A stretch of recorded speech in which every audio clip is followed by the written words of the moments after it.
Happiness report में भारत ने लगाई छलांग, लेकिन फिर भी रहा पीछे। 8वीं बार टॉप पर रहा फिनलैंड। हमारी सेहत पर सिर्फ हमारे खान पान और रहन सहन का ही नहीं, बल्कि हमारे मूड का भी असर पड़ता है। इसलिए अक्सर कहा जाता है कि खुश रहना जरूरी है। लोगों की खुशी इसी अहमियत के बारे में समझाने के मकसद से हर साल 20 मार्च को वर्ल्ड हैप्पीनेस डे मनाया जाता है। इस मौके पर हाल ही में दुनिया भर के खुशहाल देशों की एक लिस्ट जारी की गई है।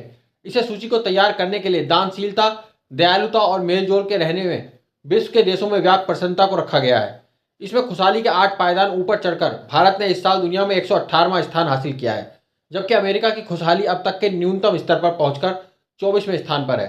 फिनलैंड लगातार 8 सालों से दुनिया का सबसे खुशहाल देश बना हुआ है, जबकि डेनमार्क, आइसलैंड और स्वीडन 4 सर्वोच्च खुश देशों में शामिल हैं। वर्ल्ड हैप्पीनेस डे की ताज़ा रिपोर्ट में बताया गया है कि पिछले साल के मुकाबले इस साल 8 स्थानों का सुधार करते हुए भारत को हैप्पीनेस इंडेक्स में 118वां स्थान मिला है, क्योंकि हमारे देश ने दान के मामले में 57वीं रैंक पाई है। जबकि भारत के कुछ पड़ोसी देश जैसे नेपाल 92, पाकिस्तान 109 हैप्पीनेस की रैंक में भारत से भी आगे रहे हैं, जबकि श्रीलंका 133 और बांग्लादेश 134 रैंक के साथ भारत से पीछे है। अफगानिस्तान सबसे अप्रसन्न देश है। चीन में खुशहाली 8 पायदान घटकर 68वें स्थान पर है, जबकि पिछले साल यह 60वें स्थान पर थी। आश्चर्यजनक रूप से खुशहाली में युद्धग्रस्त फलस्तीन और यूक्रेन इस साल भी भारत से आगे हैं।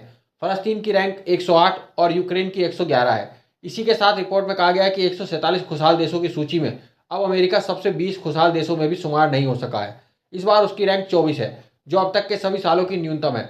वह वर्ष 2012 में 11वें पायदान पर था। वहीं ब्रिटेन भी अमेरिका से एक पायदान ऊपर 23वें स्थान पर है। 20 मार्च को मनाए जाने वाले वर्ल्ड हैप्पीनेस डे की 2025 की रिपोर्ट में बताया गया है कि वेल बीइंग रिसर्च सेंटर और ऑक्सफोर्ड यूनिवर्सिटी ने मिलकर यह रिपोर्ट तैयार की है।